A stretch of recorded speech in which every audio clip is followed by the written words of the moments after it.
Alleluia, Alleluia, Alleluia,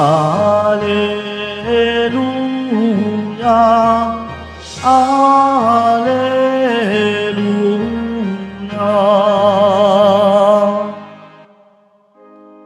Ang tinig ko'y pakikinggan ng kabilang sa'king kawan. Ako'y kanilang susundan.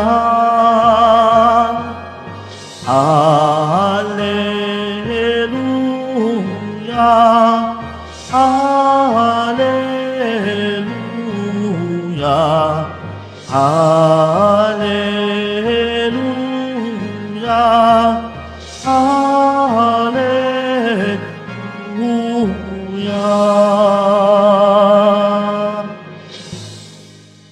Sumainyo ang Panginoon. At sumaiyo rin. Ang mabuting balita ng Panginoon ayon kay San Juan. Papuri sa iyo, Panginoon.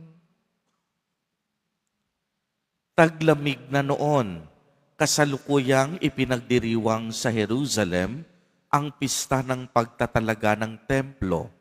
Naglalakad si Jesus sa templo sa portiko ni Solomon.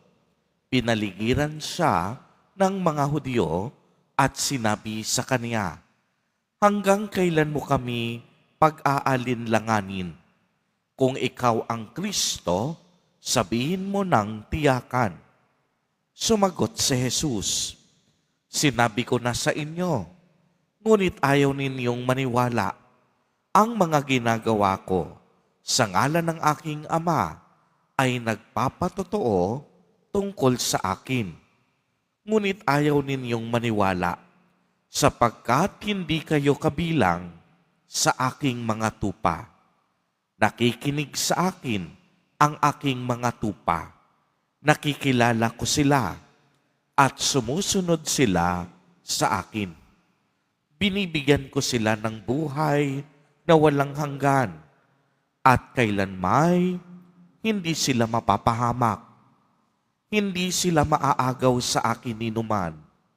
Ang aking Ama na nagbigay sa kanila sa akin ay lalong dakila sa lahat at hindi sila maaagaw ninuman sa aking Ama. Ako at ang Ama ay iisa." Ang mabuting balita ng Panginoon. Pinupuri ka namin, Panginoong Hesukristo. Magsiupo muna ang lahat. Magandang umaga po sa inyong lahat, mga kapatid kay Kristo. Sa lahat po ng ating mga taga-subaybay sa iba't ibang online platforms at sa lahat ng ating mga kadiboto sa iba't ibang panig ng Pilipinas at maging sa buong mundo kung saan tayo ay naaabot ngayon ng ating live streaming. Mapayapang umaga din po sa inyong lahat. Purihin at dakilain natin ang ating Panginoon, ang mahal na poong Jesus Nazareno. Mga kapatid kay Kristo at mga kadiboto, malugod po namin kayong tinatanggap sa Basilica Minor at Pambansang Dambana ni Jesus Nazareno. Narinig natin ang winika ni Jesus sa ating ebanghelyo. Naririnig ng aking mga tupa ang aking tinig at nakikilala ko naman sila at sumusunod sila sa akin. Alam po ninyo mga kapatid, mahalaga para sa isang tupa ang kaniyang pandinig. Bakit po? Sapagkat hindi gaanong kalakas at kalayo ang naaabot ng kanilang paningin. Kaya kung mapapansin po ninyo, ang mga tupa madalas naliligaw at napapahamak. Sinasabing ang paningin ng tupa ay abot lamang hanggang sa dulo ng kaniyang ilong. Kaya masasabing naaaninag lang nito ang mga kasamahang tupa at gayon din ang pastol. Kaya naman, ang tinig ng pastol ang siyang gabay ng tupa upang makarating ito sa pastulan at makabalik sa kaniyang tahanan. Kaya naman sa ating ebanghelyo, binigyang diin ni Jesus ang tatlong mahalagang tatak ng isang masunuring tupa. Una, dinirinig ang tinig ng pastol. Alam po ninyo, maraming ingay sa mundo. Social media, iba't ibang opinyon at kuro-kuro. Nariyan ang sari-saring tensyon, pagkatakot at panggigipit. Pero ang tunay na tupa ni Kristo, marunong kumilala kung ano ang totoo, tama at mabuti, sapagkat alam ng tupa ang tinig ng kaniyang pastol. Ikalawa, ang pastol, kilalang kilala ang mga tupa. Kaya nga, hindi ka lang isa sa marami. Kilalang kilala ka ni Jesus Nazareno. Kilalang kilala ng Panginoon ang iyong pangarap, ang iyong mga sugat sa buhay, ang iyong mga hinihiling, at ang lahat ng iyong pangarap sa buhay. Dahil kilalang kilala ka ng Panginoon, ang mabuting pastol.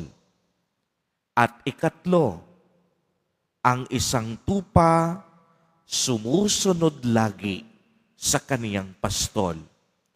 Ang pakikinig laging humahantong sa paggawa, at ang taong may pananampalataya kumikilos at gumagawa ayon sa turo ng Panginoon.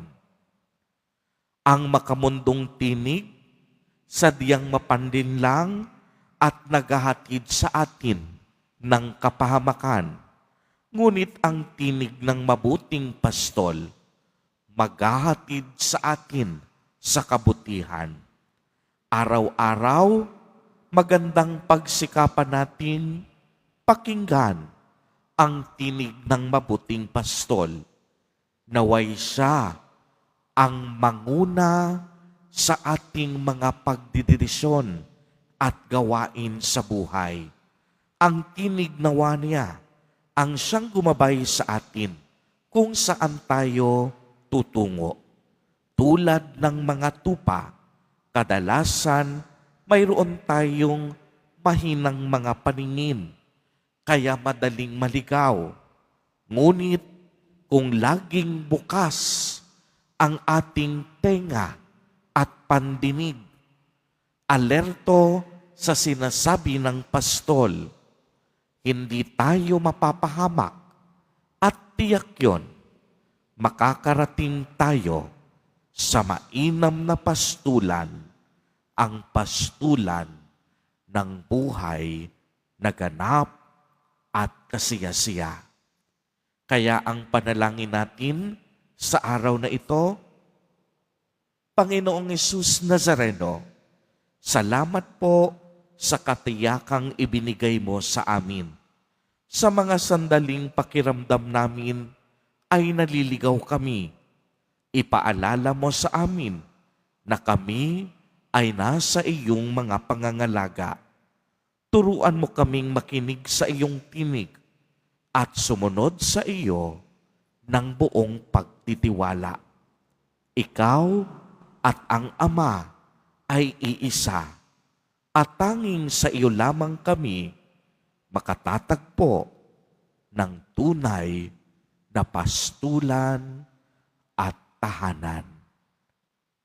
Amen. Amen.